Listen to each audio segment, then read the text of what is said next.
Welcome back to my Facebook and YouTube channel. भाइयों, आज की वीडियो काफ़ी ज़्यादा इंटरेस्टिंग होने जा रही है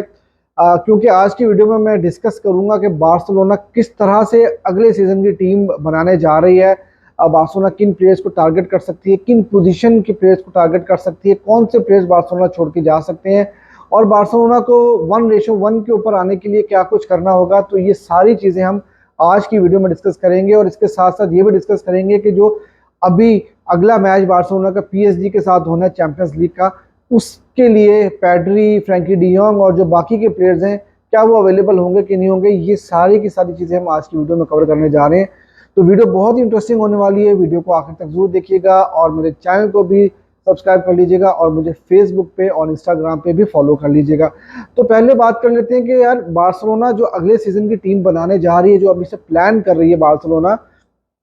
तो उस प्लान को अचीव करने के लिए बार्सिलोना क्या कुछ कर रही है और क्या कुछ करना चाहिए, तो पहले उसके ऊपर बात कर लेते हैं। बार्सिलोना इस वक्त मुस्तकिल कांटेक्ट में है ला लीगा के साथ और उनके साथ एक तो पहली चीज़ है कि बार्सिलोना ये एक्सपेक्ट कर रही है कि ला लीगा जो है वो अब आने वाले सीजन के लिए फाइनेंशियल फेयर प्ले में कुछ रिलैक्सेशन देगी ताकि टीम्स जो है वो सिर्फ बार्सिलोना नहीं, पूरी ला लीगा की टीम्स जो है उनको रिलैक्सेशन थोड़ी सी मिलेगी ताकि वो अपना स्क्वाड बेहतर तरीके के साथ बिल्ड कर सकें। और बार्सिलोना ने जो है कांटेक्ट किया ला लीगा से और उनको कहा कि भाई हमें बताया जाए कि हम 1:1 के ऊपर किस तरह आएंगे, वो हमें पूरी गाइडेंस चाहिए। तो जो अभी जो रिप्लाई आ रहा है वहाँ से ला लीगा की तरफ से, तो उन्होंने ये बात बोली कि भाई आपको एक प्लेयर सेल करना होगा हाई प्राइस में। अब वो कौन सा प्लेयर हो सकता है, देखिए उसमें रफीनिया का भी नाम आ रहा है, उसमें डिफेंडर्स का भी नाम आ रहा है जिसमें अरोहो का नाम भी आ रहा है, कुंदे का नाम भी आ रहा है, क्रिस्टनसन का नाम भी आ रहा है। तो देखना ये होगा कि बार्सिलोना किस प्लेयर को सेल करेगी और किसकी इतनी बड़ी मार्केट है कि बार्सिलोना एक बड़ी अमाउंट जो है वो जनरेट कर सकेगी उस प्लेयर को सेल करने के बाद। क्योंकि जब बार्सिलोना एक ऐसा प्लेयर सेल करेगी जहां से एक बड़ी अमाउंट जनरेट होगी, तो उसके बाद से बार्सिलोना 1:1 के ऊपर आ जाएगा और जब 1:1 के ऊपर आ जाएगा तो फिर बार्सिलोना जितनी अमाउंट जो है वो में सेल करेगी उतनी अमाउंट में जो है वो प्लेयर खरीद भी सकेगी। तो ये एक एडवांटेज जो है वो फिर बार्सिलोना को मिल जाएगा। अब बार्सिलोना देखें, जब उनको स्क्वाड बिल्ड करना है तो वहां पर सिर्फ और सिर्फ 1:1 ही नहीं देखना, साथ में आपको सैलरी कैप के इश्यूज भी देखने पड़ेंगे। आप जानते हैं कि सैलरी कैप जो लास्ट सीजन में थी उस सीजन से भी अब कम हो गई है बार्सिलोना की। पिछले सीजन में अराउंड 250 टू 60 मिलियन यूरो जो है वो सैलरी कैप था बार्सिलोना का और इस सीजन में वो कम होके एक्सक्यूज मी वो हो गया 202 मिलियन के करीब। मतलब और ज़्यादा सैलरी कैप का इशू जो है वो बार्सिलोना को आ चुका है। अब उसके लिए बार्सिलोना को क्या करना है, उसके लिए जो बार्सिलोना के इस वक्त करंट प्लेयर्स हैं उसमें से काफ़ी ज़्यादा प्लेयर्स को जो है वो छोड़ के जाना पड़ेगा और उसमें बहुत सारे नाम जो है वो इस वक्त लिए जा रहे हैं। पहला नाम तो ओरियल रोमियो का नाम आ रहा है। अब ओरियल रोमियो जो है वो कहा यह जा रहा है कि वो बार्सिलोना में नहीं रुकेंगे, अब उनको सेल कर दिया जाएगा या वो मतलब क्या उनका होगा वो देखने वाली बात होगी। फिर पैब्लो टोरे का नाम आ रहा है और पैब्लो टोरे जो है वो भी बार्सिलोना छोड़ के चले जाएंगे। तो ये दोनों के बारे में जो खबर दी है वो बहुत ही ऑथेंटिक, जो आप कह सकते हैं कि जर्नलिस्ट हैं मैथी मोरेटो, उन्होंने ये बात कही है और उन्होंने कहा कि ये दोनों प्लेयर्स जो है वो छोड़ के चले जाएंगे। फिर उसके अलावा सर्जियो रोबर्टो के बारे में और अलोंसो के बारे में भी ये बात हो रही है और ये बात फैब्रिजियो रोमानो ने कही है और उन्होंने कहा कि भाई ये दोनों प्लेयर जो है वो अगले सीजन में फ्री में छोड़ के जा सकते हैं। सेजो रोबर्टो का थोड़ा सा 50-50 है, उनके बारे में क्लब अभी सोच रहा है कि उनके बारे में क्या किया जाए लेकिन अगर सेजो रोबर्टो भी जाएंगे तो वो भी फ्री में जाएंगे, तो बार्सिलोना इन दोनों प्लेयर से पैसा तो कुछ जनरेट नहीं कर पाएगा। लेकिन ये ज़रूर है कि ऑब्वियसली इनकी सैलरी इतनी ज़्यादा नहीं है, लेकिन फिर भी कुछ ना कुछ जो है वो सैलरी कैप के ऊपर असर तो पड़ेगा। अब देखें, ये सारे प्लेयर्स जब बार्सिलोना से छोड़ के जाएंगे तो उसके बाद से बार्सिलोना जो है वो किन प्लेयर्स को, किन पोजीशन के प्लेयर्स को जो है वो टारगेट करेगी, वो भी एक बहुत इंपॉर्टेंट चीज़ है। और जो अभी तक की खबरें आ रही हैं वहाँ जो है वो बात ये कही जा रही है कि सीडीएम पोजीशन के ऊपर बार्सिलोना एक प्लेयर देख रही है जो कि बिल्कुल मेरे ख्याल में बार्सिलोना को पिवट पोजीशन के ऊपर इस वक्त बहुत ही जो है वो रिक्रूटमेंट की ज़रूरत है। क्योंकि आप देखें इस सीज़न में हम लोगों ने बहुत गोल कंसीड किए हैं, हमारा बैलेंस स्क्वाड का नहीं बन रहा था, जो हमारी पिवट पोजीशन थी वो बिल्कुल जो है वो बड़ी एक खाली किस्म की पोजीशन थी और फ्रैंकी डियोंग को कभी वहाँ पे खिलाया जा रहा था, कभी गुंडोगन को वहाँ खिलाया जा रहा था। तो बहुत सारी जो है वो इस तरह की चीज़ें देखने को मिल रही थी। तो हमें एक पिवट पोजीशन का प्लेयर चाहिए। अब उसमें ओनाना का नाम भी लिया जा रहा है और उसके अलावा एरिक गार्सिया का नाम लिया जा रहा है जो जिरोना के प्लेयर है, और इसके अलावा और भी बहुत सारे प्लेयर्स को जो है वो लिंक किया जा रहा है। लेकिन फिलहाल जो ओनाना और एरिक गार्सिया जो है वो टॉप ऑफ द लिस्ट के ऊपर है।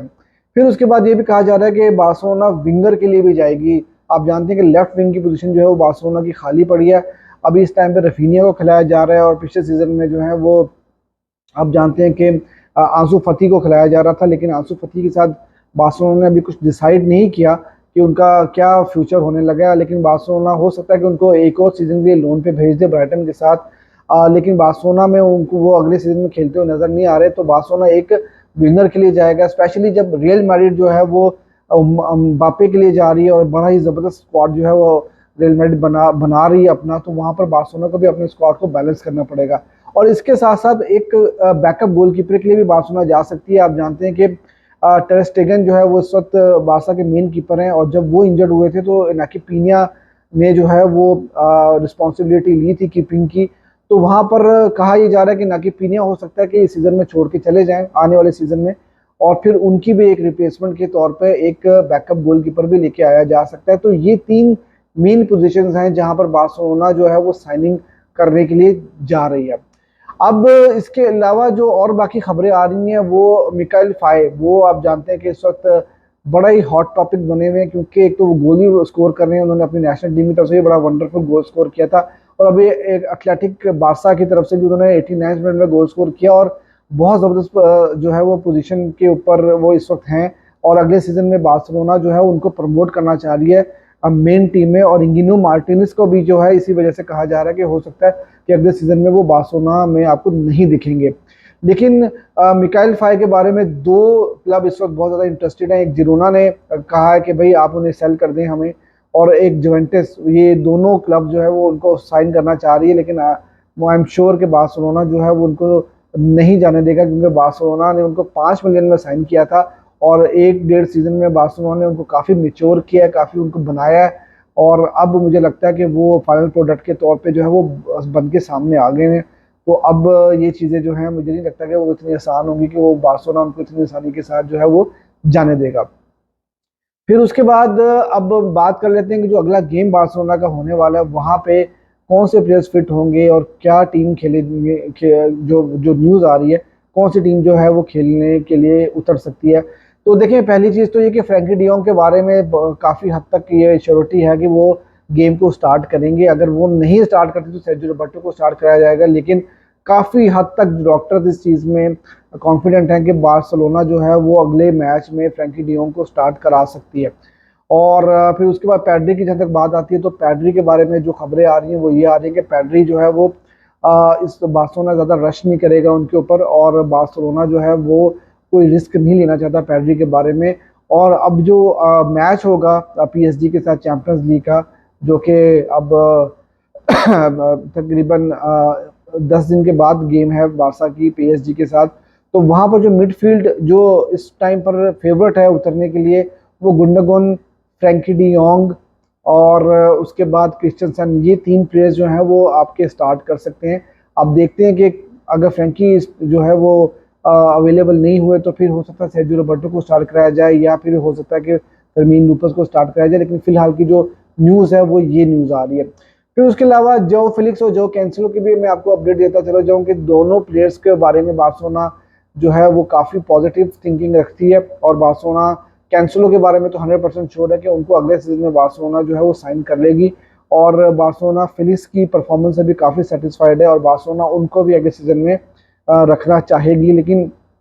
फिलिक्स का केस काफ़ी कॉम्प्लिकेटेड है, वहाँ से अब देखना ही होगा कि एटलेटिक डी मैड्रिड जो है वो किस तरह से बिहेव करती है, वो उनकी क्या डिमांड्स होती हैं, वो क्या लोन के ऊपर बार्सिलोना में फिलिक्स को आने देंगे या नहीं आने देंगे, या वो जो भी आस्किंग प्राइस होगी वो क्या रखेंगे, क्या वो रीजनेबल प्राइस होगी कि बार्सिलोना अफोर्ड कर सकेगी कि नहीं। तो ये सारी की सारी चीज़ें जो है वो बहुत देखने वाली होंगी। तो ये थी भैया आज की वीडियो। मैंने अब तक की जितनी भी इंपॉर्टेंट न्यूज़ थी बार्सिलोना से रिलेटेड वो सारी की सारी कवर की हैं। आपको अगर वीडियो पसंद आई हो तो प्लीज़ मेरा चैनल सब्सक्राइब करना ना भूलिएगा, और मुझे फेसबुक पे और इंस्टाग्राम पे भी फॉलो कर लीजिएगा। और कमेंट सेक्शन में भी आप मुझे बताइएगा कि आप क्या समझते हैं कि कौन से प्लेयर्स को बार्सिलोना को साइन करना चाहिए और कौन सी ऐसी पोजीशंस हैं जहां पर बार्सिलोना जो है वो इस टाइम पे स्ट्रगल कर रही है और बार्सिलोना को उन पोजीशन के ऊपर जो है वो प्लेयर्स लाजिम साइन करने चाहिए। Do let me know in comment section में।